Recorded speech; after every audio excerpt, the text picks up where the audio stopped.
Hello, welcome in Hindi medium academy में। हूं वरुण कुमार यादव और आज इस वीडियो में हम देखेंगे कक्षा 9 का जो अध्याय 1 है इसके ऊपर कुछ बहुविकल्पीय प्रश्न यानी एमसीक्यूज मल्टीपल चॉइस क्वेश्चंस। क्योंकि ये क्वेश्चंस काफ़ी इंपॉर्टेंट है, क्योंकि आपके एग्जाम में अब बहुविकल्पीय प्रश्न भी पूछे जाएंगे तो इनकी प्रैक्टिस तो बनती है। इसके अलावा जो ये पूरा अध्याय है, अध्याय 1 गणित का, ये मैंने आपको अच्छे से समझाया हुआ है। एनसीईआरटी की सारी प्रश्नावली कराई हुई है। तो अगर आपको कहीं भी कोई दिक्कत है, दुविधा है, परेशानी है तो यार डिस्क्रिप्शन में लिंक है, क्लिक करो, देखो, दिक्कत खत्म। ठीक, चलिए यहाँ पे बात करते हैं प्रश्न संख्या 1 से। क्या बोला गया यहाँ पे? पहला जो प्रश्न देखो, ये भाग 1 है, बहुविकल्पीय प्रश्नों का भाग 1 है। तो यहाँ पे हम क्या करेंगे, यहाँ पे अभी हम थोड़ी आसान आसान प्रश्नों को रखेंगे। ठीक है, भाग 2 में हम लेवल थोड़ा अप करेंगे, फिर भाग 3 में और थोड़ा कठिन क्वेश्चन होंगे। तो इस तरह से होगा, टेंशन लेने वाली कोई बात नहीं है। ठीक है, यहाँ पे आसान प्रश्न रहेंगे। लेकिन चलिए क्या बोला गया, देखो यहाँ पर बोला गया है प्राकृत संख्याएं कौन सी होती हैं। आपके पास 4 ऑप्शन है, 0 1 2 3 अप टू अनंत यानी इन्फिनिटी। ठीक है, माइनस इन्फिनिटी से आते गए -1 0, मतलब सारी, धनात्मक भी, ऋणात्मक भी और जीरो भी, सारे है ले लिए हमने यहाँ पर। ठीक है, तीसरा क्या है, 1 2 3 अप टू इन्फिनिटी। चौथा क्या है, इनमें से कोई नहीं। क्या लगता है आपको इनमें से क्या सही होगा, ए बी सी या डी? जो भी आपको सही लगता है ना यार, आप कमेंट में जरूर लिखना। इतनी मेहनत से देखो, ये मैंने हाथ से लिखे हैं, ठीक है ना, क्योंकि यार हिंदी में टाइपिंग करने में ना ऐसी तैसी आती है, मतलब बहुत टाइम लग जाता है। तो इससे मैंने सोचा इससे बढ़िया लिख लेता हूँ। ठीक है, लिख के स्क्रीनशॉट लगाया। अब मैं इतनी मेहनत कर रहा हूँ, आप थोड़ी सी करो, आप ट्राई करो। ठीक है, उसके बाद जो आपको सही लगता है ए बी सी डी वो आप लिखो कमेंट में। कैसे लिखोगे, देखो लिखने का तरीका बता देता हूँ। आपको पहले लिखना है प्रश्न संख्या। जैसे हम पहले प्रश्न पे हैं तो आप लिखोगे 1। उसके बाद आपको अगर ए सही लिखता है तो इसके आगे ए लिख दोगे, बी सही लगता है तो बी लिख दोगे, सी सही लगता है तो सी लिख दोगे, डी सही लगता है तो डी लिख दोगे। जो भी सही लगता है वो लिखो।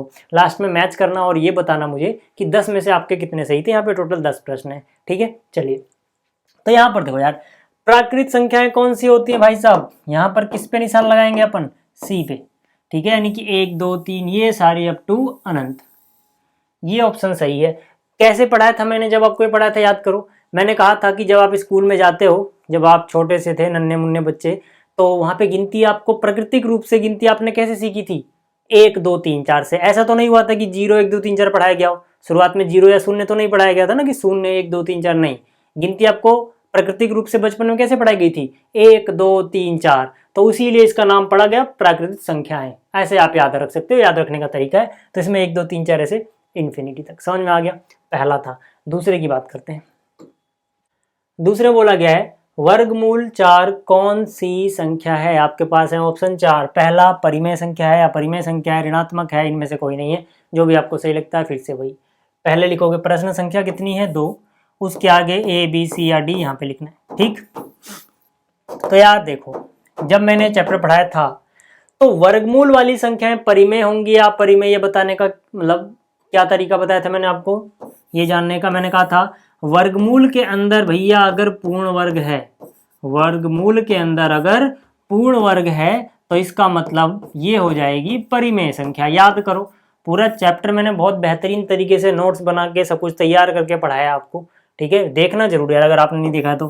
ठीक है, आपको पूरा चैप्टर क्लियर हो जाएगा। और अगर यहाँ पर पूर्ण वर्ग नहीं है, ऐसी संख्या दे दी वर्गमूल के अंदर जो पूर्ण वर्ग नहीं है, तब ये कैसी होगी, तब ये अपरिमेय होगी। याद आ रहा है कुछ? काफी टाइम हो गया चैप्टर पढ़ाए हुए। ठीक है, तो जिसने रिवीजन नहीं किया तो शायद उसे ना याद आ रहा हो। ठीक है, वैसे छोटी सी बात है, याद तो आ ही रही होगी ना।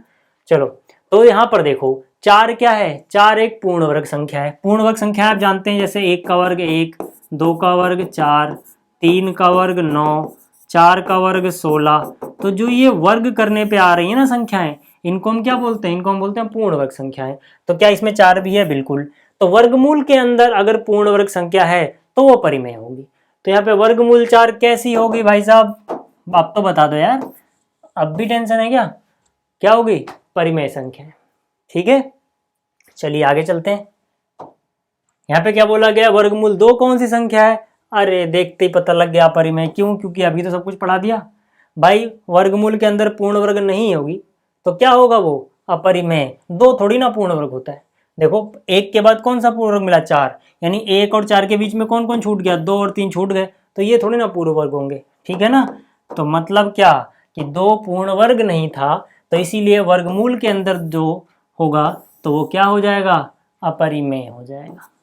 ठीक है ना। ये सब डिटेल में अगर आपको जानना है तो भाई साहब चैप्टर जरूर देखना, फिर से बोल रहा हूँ। ठीक, अगला क्या है, 2 जमा में वर्गमूल 5 कौन सी संख्या है, मतलब वर्गमूल 5 तो है, साथ में क्या है, प्लस में 2। अगर सिर्फ 2 होता, सिर्फ 2 होता, क्योंकि वर्गमूल में नहीं है ना, अब नहीं देखना पूर्ण वर्ग है कि नहीं, अगर सिर्फ 2 होता तो हम बोलते हैं परिमेय है, अगर सिर्फ वर्गमूल 5 होता तो हम बोलते हैं अपरिमेय है। लेकिन अब हमसे ये पूछ रहा है कि जब इन दोनों को जोड़ेंगे तो इनके जोड़ने से जो संख्या आती है वो क्या होगी। आपके पास ऑप्शन है परिमेय, अपरिमेय, ऋणात्मक, इनमें से कोई नहीं। अब बताओ। तो आपको याद रखना है कि अगर अपने पास एक परिमेय संख्या है और उसमें कोई अपरिमेय संख्या जोड़ दी जाए तो कैसी संख्या आएगी, अपरिमेय संख्या ही आएगी। समझ में आ गई बात। अब यहां पर देखो, परिमेय संख्या क्या है 2, अपरिमेय संख्या क्या है वर्गमूल 5, तो जो ये मिलके आया सारा ये क्या हो जाएगा, अपरिमेय। क्यों, फिर से वही लॉजिक, परिमेय जमा अपरिमेय अपरिमेय होता है, परिमेय जमा अपरिमेय टोटल अपरिमेय होगा।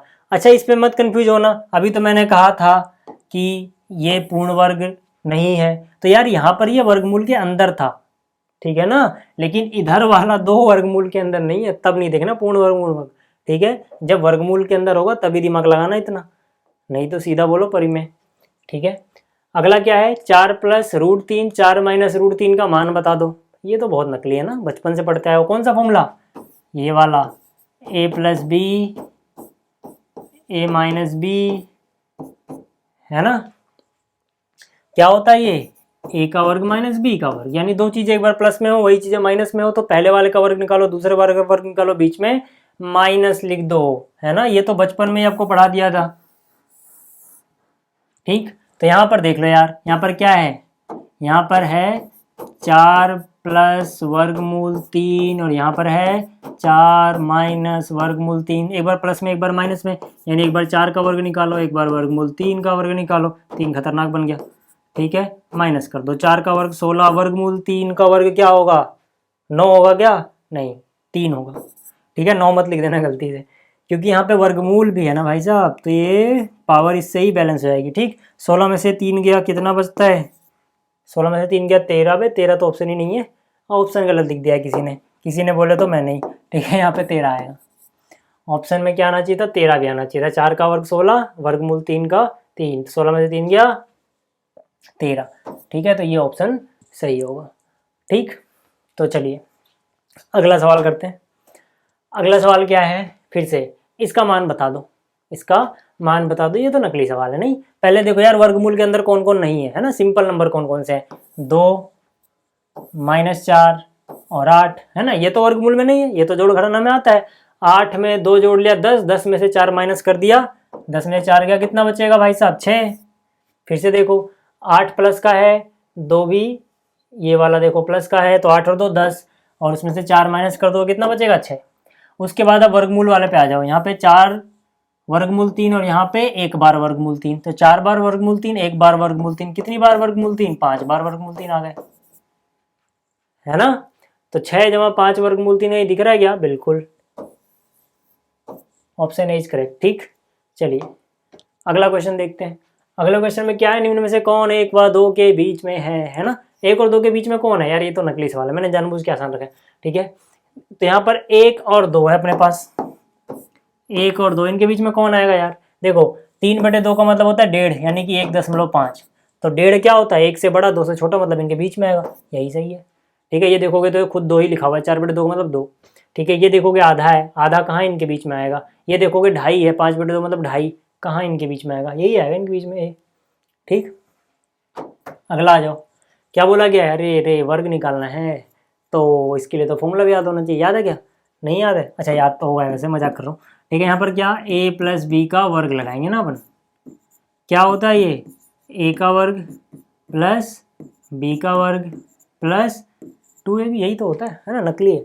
तो आ जाओ यहाँ पे, यहाँ पर क्या है, वर्गमूल 3 वर्गमूल 5 का वर्ग, यहाँ पे a था, a का वर्ग आ गया, b था, b का वर्ग आ गया, यहाँ पे √3 है तो √3 का वर्ग आ जाएगा, √5 है, रूट बोले तो वर्गमूल। ठीक है, इसका वर्ग आ जाएगा। फिर प्लस में 2 गुणा ए बी, यानी 2 के साथ ए और बी को चिपका दिया, तो हम भी क्या करेंगे 2 के साथ में √3 5 और मतलब √3 और √5 को चिपका देंगे, मतलब गुणा है। चिपकाने का मतलब क्या है, गुणा है। 5 खतरनाक बन गया।